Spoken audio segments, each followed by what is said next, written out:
SPN 9 news और आपके साथ मैं हूं फिजा काजी और स्वागत है आपका हमारे इस खास कार्यक्रम में। बुलेटिन की शुरुआत में बात करेंगे सबसे पहले हरियाणा में आक्रामक हुए किसान आंदोलन की। बुलेटिन में बात जेडीयू में नए अध्यक्ष बनाए गए उमेश कुशवाहा की। जानेंगे कि महाराष्ट्र की आघाड़ी सरकार में क्यों पड़ी है फूट, और साथ ही बात देश में बढ़ते बर्ड फ्लू के खतरे की। और बुलेटिन के आखिर में बात करेंगे राजस्थान बीजेपी में मचे घमासान की। लेकिन तमाम बड़ी खबरों से पहले एक नजर सुर्खियों पर। तेजस्वी यादव का बड़ा बयान, विधानसभा सत्र पारंपरिक ढंग से नहीं चलेगा तो सीएम आवास का करेंगे घेराव। दिल्ली में 13 जनवरी तक पहुंच जाएगी कोरोना की वैक्सीन, 89 साइट पर वैक्सीनेशन किया जाएगा जारी। सत्येंद्र जैन ने दिया बयान। महाराष्ट्र सरकार ने घटाई पूर्व सीएम देवेंद्र फडणवीस की सुरक्षा, राज ठाकरे की सुरक्षा में भी कमी। पुडुचेरी में राजभवन के बाहर सीएम नारायण स्वामी का धरना जारी, केंद्र से उप राज्यपाल बेदी को वापस बुलाने की मांग। ममता ने बंगाल में फ्री वैक्सीन देने का किया ऐलान। बीजेपी ने कहा केंद्र सरकार के काम का क्रेडिट लेने की कोशिश कर रही हैं ममता दीदी। बुलेटिन में सबसे पहले बात करते हैं किसान आंदोलन को लेकर हरियाणा में छिड़े घमासान की। हरियाणा के करनाल जिले के केमला गांव में प्रदेश के मुख्यमंत्री मनोहर लाल खट्टर केंद्र सरकार के कृषि कानूनों के फायदे बताने के लिए रैली करने वाले थे। इससे पहले ही प्रदर्शनकारी किसानों ने खट्टर के कार्यक्रम स्थल पर तोड़फोड़ मचा दी। पुलिस ने केमला गाँव की ओर किसानों के मार्च को रोकने के लिए उन पर पानी की बौछार की और आंसू गैस के गोले छोड़े, लेकिन प्रदर्शनकारी रुकने को तैयार नहीं हुए। वो कार्यक्रम स्थल तक पहुंच गए और मुख्यमंत्री के किसान महापंचायत कार्यक्रम को बाधित कर दिया। जानकारी के मुताबिक किसान प्रदर्शनकारियों ने मंच को क्षतिग्रस्त कर दिया। कुर्सियों, मेज और गमलों को तोड़फोड़ कर दिया गया। उन्होंने अस्थायी हेलीपैड का नियंत्रण भी अपने हाथ में ले लिया, जहां मुख्यमंत्री का हेलीकॉप्टर उतरना था। पुलिस ने गांव में मुख्यमंत्री की यात्रा के मद्देनजर सुरक्षा के व्यापक इंतजाम किए थे। इस गांव में खट्टर लोगों को केंद्र के 3 कृषि कानूनों के फायदे बताने वाले थे, लेकिन यहां पुलिस और किसानों के बीच मतभेद और मुठभेड़ दोनों ही देखने को मिली। वहीं खबरों में आगे बढ़ते हैं और बात करते हैं बिहार में नए प्रदेश अध्यक्ष नियुक्त हुए उमेश कुशवाहा की। मुख्यमंत्री नीतीश कुमार और जेडीयू के राष्ट्रीय अध्यक्ष आरसीपी सिंह की सहमति से उमेश कुशवाहा को बिहार प्रदेश अध्यक्ष की जिम्मेदारी सौंपी गई है।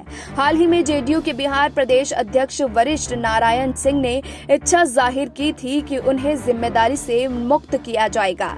जेडीयू के दिग्गज नेता लल्लन सिंह ने कहा कि हाल ही में बिहार प्रदेश अध्यक्ष वशिष्ठ नारायण सिंह ने जिम्मेदारी से मुक्त किए जाने की इच्छा जाहिर की थी। इसी वजह से पार्टी ने नए चेहरे को प्रदेश अध्यक्ष की कमान सौंपी है। साथ ही कहा कि वशिष्ठ बाबू ने ही उमेश कुशवाहा के नाम का प्रस्ताव दिया था और आज से वो पार्टी के नए प्रदेश अध्यक्ष होंगे। जेडीयू के बिहार प्रदेश अध्यक्ष बनने के बाद उमेश कुशवाहा ने कहा कि मुझे प्रदेश अध्यक्ष के रूप में जो जवाबदेही मिली है, मैं उसका सफलतापूर्वक निर्वहन करने का प्रयास करूंगा। हमारी पार्टी का जो मूल मंत्र है न्याय के साथ सभी का विकास, उसका हम ध्यान रखेंगे। बहरहाल सीएम नीतीश कुमार ने जिस तरह से उमेश कुशवाहा पर अपना भरोसा जताया है वो बड़ा सियासी संकेत है। उन्होंने स्पष्ट कर दिया है कि बिहार चुनाव में पार्टी के खराब प्रदर्शन के बाद वो अपने लव कुश समीकरण पर ही आगे बढ़ना चाहते हैं। वहीं उमेश कुशवाहा जेडीयू के युवा नेता हैं और पार्टी को एक युवा नेतृत्व की जरूरत है। कुशवाहा जेडीयू से विधायक रह चुके हैं, लेकिन 2020 के विधानसभा चुनाव में उन्हें हार का सामना करना पड़ा था। साथ ही बात करते हैं महाराष्ट्र की आघाड़ी सरकार की। महाराष्ट्र की गठबंधन सरकार में एक बार फिर से मतभेद सामने आए हैं। इसे लेकर मुंबई रीजनल कांग्रेस कमेटी के महासचिव विश्व बंधु राय ने पार्टी आलाकमान को पत्र लिखा है। इसमें उन्होंने शिवसेना और एनसीपी नेताओं पर भ्रष्टाचार के आरोपों से कांग्रेस की छवि खराब करने की बात कही है। साथ ही उन्होंने आलाकमान से समय रहते इस बाबत कठोर फैसले लेने की मांग भी की है। उनका कहना है कि गठबंधन में विश्वास और सामंजस्य सामंजस्य की कमी है। कांग्रेस आलाकमान को लिखे पत्र में विश्वबंधु राय ने कहा है कि कांग्रेस के नेता और कार्यकर्ताओं की उपेक्षा हो रही है। ऐसे में महाराष्ट्र महाविकास आघाड़ी सरकार से कांग्रेस और जनता का नुकसान हो रहा है। इसके कारण इस सरकार में बने रहने का कोई औचित्य नहीं दिखाई दे रहा है। यह गठबंधन कांग्रेस के लिए नुकसानदायक साबित हो रहा है। लेकिन अब देखना होगा कि कांग्रेस आलाकमान का इस मामले पर क्या कुछ प्रतिक्रिया सामने आती है। वहीं देश की राजधानी दिल्ली समेत 6 राज्यों में बर्ड फ्लू का खतरा बढ़ता जा रहा है। अब बर्ड फ्लू मुर्गियों में फैलना शुरू हो गया है। अब तक सैकड़ों पक्षियों की मौत इस बीमारी से हो चुकी है। हरियाणा के 2 पोल्ट्री फार्म में संक्रमण के फैलने की पुष्टि हो गई है।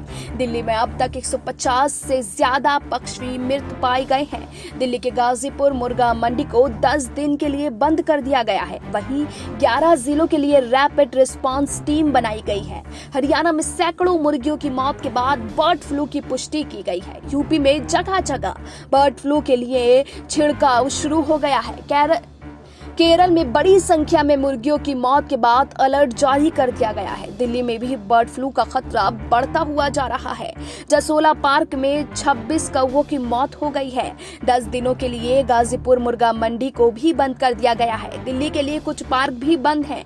दिल्ली में अब तक बर्ड फ्लू का कोई पुष्टि मामला सामने नहीं आया है, लेकिन पक्षियों की मौत के बाद दिल्ली सरकार ने अपनी निगरानी को बढ़ा दिया है।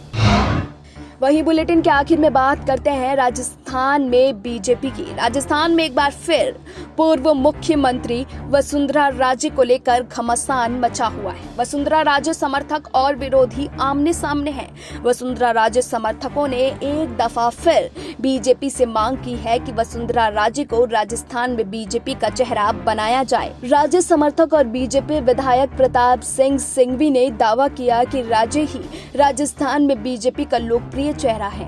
राज्य को 2023 में विधानसभा चुनाव समेत सभी चुनाव में पार्टी का चेहरा बनाकर जनता के बीच जाएंगे तो पार्टी के जीतने की संभावनाएं ज्यादा होंगी। सिंघवी ने बीजेपी नेताओं को राजस्थान में संगठन के काम में भी पार्टी को राज्य से सलाह मशविरा की सलाह दी है।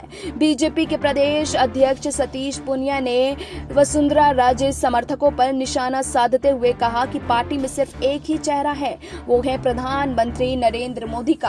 पूनिया ने कहा कि पार्टी से बड़ा कोई नहीं। नया विवाद तब शुरू हुआ जब वसुंधरा राजे समर्थक मंच नाम का एक नया संगठन सामने आया। मंच ने राजस्थान के 25 जिलों में जिला अध्यक्ष नियुक्त किए। इस संगठन का गठन बीजेपी के गुमनाम नेता विजय भारद्वाज ने किया। संगठन का उद्देश्य राज्य के कामों को जनता तक पहुंचाना और 2023 में वसुंधरा राजे को सीएम बनाना है। राजस्थान बीजेपी ने संगठन की गतिविधियों और इससे जुड़े नेताओं की जानकारी जुटानी शुरू कर दी है। राष्ट्रीय नेतृत्व को भी मामले की जानकारी दी गई है। Bureau report SPN9 news.